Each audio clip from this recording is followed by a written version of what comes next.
Kohler सिद्धांत के बाद अब हम अगला सिद्धांत पढ़ते हैं, स्किनर सिद्धांत। अगर आप सभी ने चैनल को शेयर नहीं किया है तो शेयर जरूर करें और साथ ही साथ कमेंट करें, लाइक करें वीडियो को। आपका सहयोग बहुत महत्वपूर्ण है इस चैनल के लिए। तो जिन साथियों ने अभी तक मनोविज्ञान के मेरे पुराने वीडियो नहीं देखे हैं तो उनसे भी गुजारिश है कि वो सभी पुराने वीडियो एक बार चरणबद्ध तरीके से जरूर देखें। ये आपके लिए बहुत सी किताबों से इकट्ठा किया गया नॉलेज है और उसकी विस्तार से व्याख्या मेरे द्वारा की गई है। तो आइए हम शुरू करते हैं।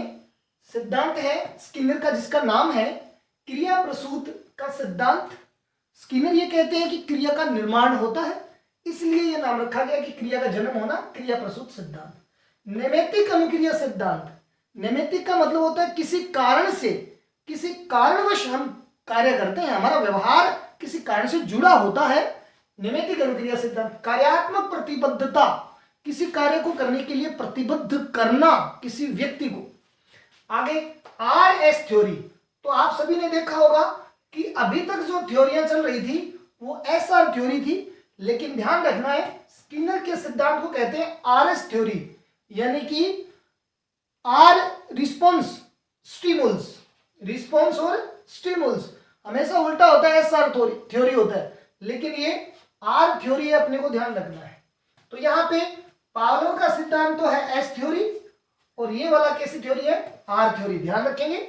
उपकरणात्मक अनुबंधन का सिद्धांत, क्योंकि जो अनुबंधन होता है वो दो तरह के होते हैं। एक तो होता है प्राचीन अनुबंधन जो पावलोव का था, जिसे अपने क्लासिक अनुबंधन कह सकते हैं पावलोव वाले को, और एक होता है साधनात्मक अनुबंधन जिसे हम उपकरणात्मक अनुबंधन कह सकते हैं। तो स्किनर का जो सिद्धांत है वो उपकरणात्मक या साधनात्मक अनुबंधन के अंतर्गत आता है। तो ये ध्यान रखेंगे नाम।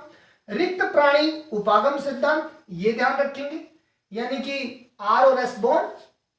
सक्रिय अनुबंध का सिद्धांत है अधिगम का द्विकारक सिद्धांत। अधिगम का द्विकारक सिद्धांत, ये भी नाम ध्यान रखना है। देखिए बुद्धि का द्विकारक स्पीरमैन का है, लेकिन ये जो द्विकारक सिद्धांत है इनका ध्यान रखेंगे, अधिगम के अंतर्गत आए तो स्किनर का। अभिकर्मित अनुदेशन का सिद्धांत। अभिकर्मित अनुदेशन क्या होता है कि किसी भी चीज को हम जब पढ़ेंगे तो कई चरणों में जो है, चरण जो है उनमें बांट बांट करके हम उस विषय वस्तु को क्या करेंगे, पढ़ेंगे। ये चरणों में बांटकर पढ़ना जो है किसी विषय वस्तु को कहलाता है अभिकर्मित अनुदेशन, और हर चरण के बाद एक पुनर्बलन प्राप्त होना और आगे की तैयारी करना। तो सुनियोजित विषय वस्तु को पेश करने का एक तरीका है अभिकर्मित अनुदेशन। तो ये भी ध्यान रखें। सबलीकरण का सिद्धांत, यानी सबलीकरण का मतलब है आवेशित करना, उत्तेजित करने का सिद्धांत है। साधनात्मक अनुबंधन तो है ही है। तो ये तो अपने को देखो इतने सारे तो अपने को नाम याद इसमें करने हैं अभ्यास के द्वारा। अब बात करते हैं स्किनर का पूरा नाम। पूरा नाम है बुरहस फ्रेडरिक स्किनर, ये नाम ध्यान रखना है। निवासी है अमेरिका के। 1938 में अपने सिद्धांत को दिया और इनकी पुस्तक का नाम था प्राणी का व्यवहार, ये ध्यान रखना है। इन्होंने चूहे और कबूतरों पर अपने सारे प्रयोग किए हैं। उद्दीपक के रूप में दाना या भोजन उनको दिया है, ये ध्यान रखना है।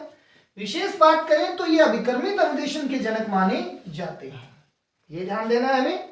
बेबी टेंडर बॉक्स का निर्माण इन्होंने किया और पुनर्बलन अनुसूचियों का निर्माण इन्होंने किया है, तैयार की है, तो ये बात ध्यान रखेंगे।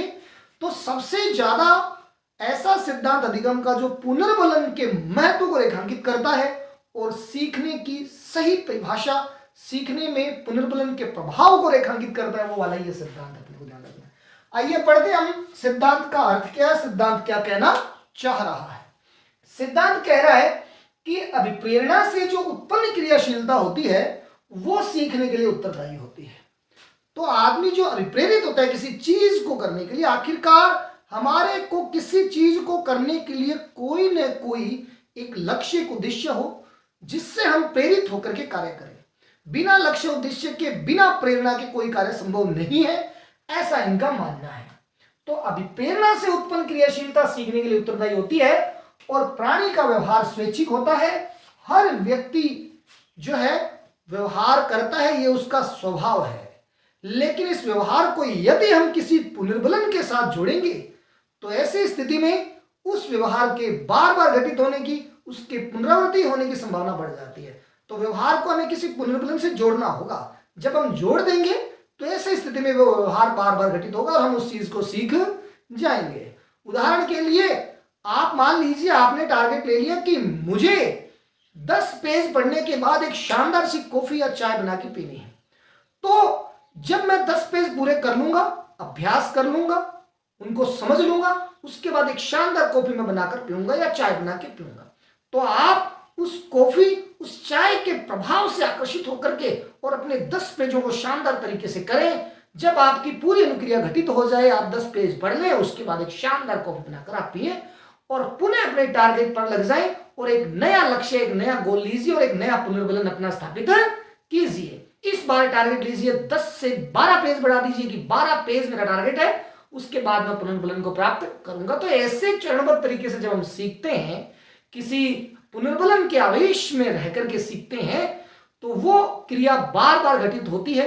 व्यक्ति उसी के लालच में किसी क्रिया को बार बार करता है और उस व्यवहार को सीख जाता है।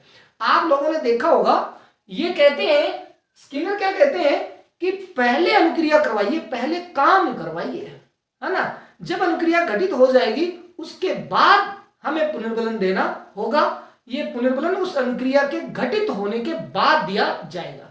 इस बात को उन्होंने सिद्ध करने के लिए क्या किया दोस्तों, उन्होंने एक अपना स्किनर बॉक्स बनाया और स्किनर बॉक्स के अंदर इन्होंने एक लीवर लगा दिया और इस लीवर को जो है ऊपर किसी भोजन की जो थाली है उससे जोड़ दिया और इसमें चूहे को छोड़ा। जब चूहे को भूख लगी तो चूहे ने दौड़ करके लीवर को दबाया। इसके दबाने से थाली से हल्का भोजन चूहे के पास आया। चूहे ने भोजन ग्रहण किया। चूहे ने भोजन को क्या कर लिया, ग्रहण कर लिया।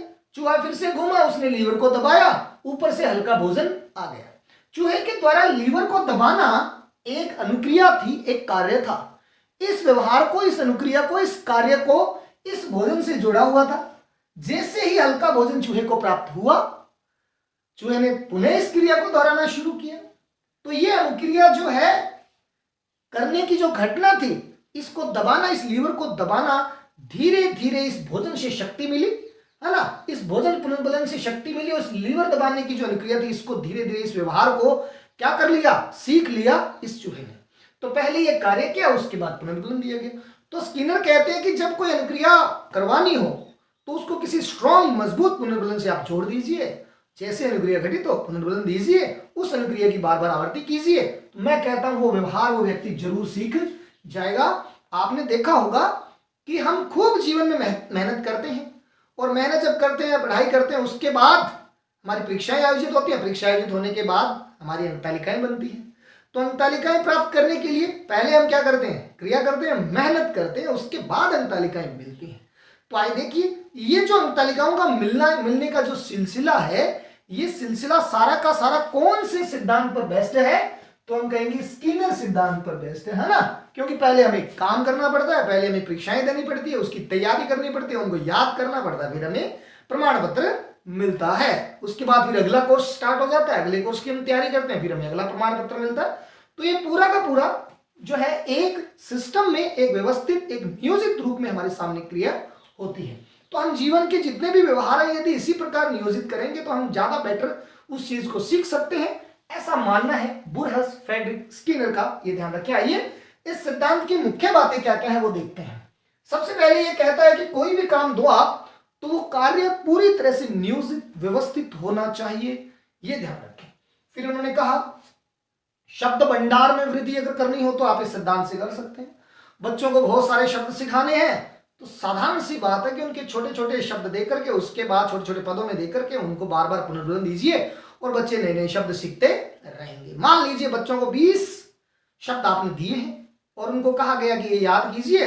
जो याद करेगा उस टीम को जो है एक चॉकलेट दी जाएगी, या उन बच्चों को एक चॉकलेट दी जाएगी जो विजेता रहेंगे। अब बच्चे 20 शब्द याद करते हैं उस चॉकलेट के लालच में, जैसे याद कर लेते हैं और उसके बाद उनको चॉकलेट दी जाती है। इसी प्रकार आगे 50 शब्द याद करने के लिए दे दीजिए, फिर एक कोई पेन इत्यादि दे दीजिए। तो इस प्रकार किसी बच्चे के शब्द भंडार में वृद्धि करनी हो तो हम आसानी से पुनर्बलन से जोड़ के करवा सकते हैं। कितने मुहावरे, कितने लोकोक्ति, कितने विलोम, हम उसको आसानी से याद करा सकते हैं। ये एक तरीका, एक फंडा है। आगे का पद विभाजन जरूरी है बहुत ज्यादा। आप कोई भी चीज सीखते हैं तो सीखने में ध्यान रखना है कि हमें पदों में उस चीज को क्या करना है, विभाजित करना है। आपके सामने कोई समस्या है तो उस पूरी समस्या पर ध्यान केंद्रित न करें, उस समस्या को छोटे छोटे टुकड़ों में बांट लीजिए और बांटने के बाद चरणबद्ध तरीके से उस समस्या का क्या खोजिए, हल खोजिए। ऐसा मानना है बुरहस फ्रेडरिक स्किनर का।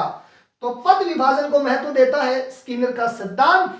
संपूर्ण कार्य को कॉलर कहते हैं, संपूर्ण कार्य को एक साथ एक पूरे रूप में देखिए, पूरी संरचना के अंदर देखिए, लेकिन स्किनर कहते हैं पूरे कार्य को कई पदों में चरणबद्ध तरीके से बांट करके आगे बढ़िए। ऐसा मानना है किसका, स्किनर का। आगे है पुनर्बलन का महत्व। ऐसा सिद्धांत है स्किनर का जिसने सबसे पहले ये व्याख्या की कि पुनर्बलन बहुत जरूरी होता है। अभिप्रेरणा जो होती है वो सीखने के लिए उत्तरदायी होती है। तो पुनर्बलन के लिए इन्होंने पुनर्बलन अनुसूचियों का निर्माण भी किया था। आगे है परिणामों का ज्ञान पर बल। परिणामों का ज्ञान पर बल, ये बहुत महत्वपूर्ण बात है।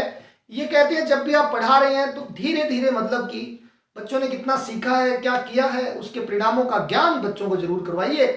यानी छोटे छोटे पदों के बाद एक परीक्षा का आयोजन आपको करवाना चाहिए, ऐसा उनका मानना है। तो जब भी आप क्लास टीचिंग करवाएं या जो भी पढ़ाएं तो छोटे छोटे जो है टेस्ट इत्यादि आयोजित कीजिए और बच्चों को बताइए कि आपका स्तर कितना है, आपने कितना सीख लिया। इसी कार्य को हम आने वाले दिनों में आगे भी मेरे इस YouTube चैनल के ऊपर भी करने वाले हैं। जब मेरे टॉपिक पूरे हो जाएंगे उसके बाद जब मैं इन टॉपिकों का दोहरान कराऊंगा बड़ी बड़ी क्लासों में, तो एक क्लास में दोहरान कराने के बाद आपको तत्काल एक शानदार एक परख पत्र आयोजित करने के लिए दूंगा और उसमें जो रैंक आएगी सभी बच्चों की वो आपके सामने पेश करूंगा। तो यहाँ पे ये ध्यान रखनी है, परिणामों का जो ज्ञान है वो समयबद्ध तरीके से कराते रहना चाहिए, जिससे कि बच्चों में उत्साह बना रहे, जोश बना रहे और वो आगे सीखने के लिए ललायित रहें। इसलिए ये ध्यान रखना तो बहुत ही महत्वपूर्ण पहलू ये भी महत्वपूर्ण। पद पढ़ाना है, शब्द भंडार, नियोजित कार्य। आगे देखिए, सीखने को प्रभावी बनाता है, सीखने को नीरस नहीं बनाता है, प्रभावी बनाता है, आकर्षक बनाता है। अगर सीखना प्रभावशाली बनता है तो वो पुनर्बलन से बनता है, अभिप्रेरणा से बनता है, ऐसा इनका मानना। आगे कहा निदानात्मक शिक्षण में सहायक है। जो डाउट्स होते हैं या जो परेशानियां होती हैं, जिन बच्चों ने किसी कार्य को पूरा नहीं किया है, अधूरा छोड़ रखा है, तो उन अधूरे बच्चों को पूरा अगर कार्य करवाना हो तो हम आसानी से इस सिद्धांत के माध्यम से करवा सकते हैं।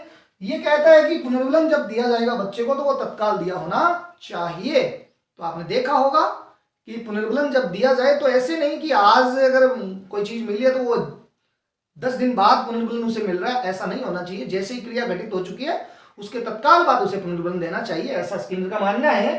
अभिकर्मित अनुदेशन पर यह बल देता है।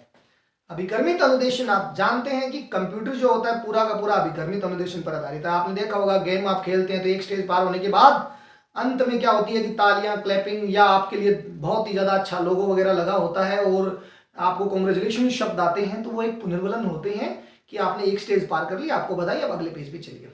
इसी प्रकार आप कंप्यूटर के अंदर भी कोई काम करते हैं तो एक विंडो खुलने के बाद फिर अगली विंडो खुलती है, फिर अगली खुलती है, फिर अगली खुलती है और वो सारे के सारे निर्देशों पर आधारित होती है। तो ये पूरी तरह से कंप्यूटर कौन से सिद्धांत पर आधारित होते हैं, अभिकर्मित अनुदेशन पर आधारित होते हैं। तो स्किनर का ये सिद्धांत अपने आप में एक मील का पत्थर साबित हुआ है शिक्षा जो मनोविज्ञान है उसके अंदर।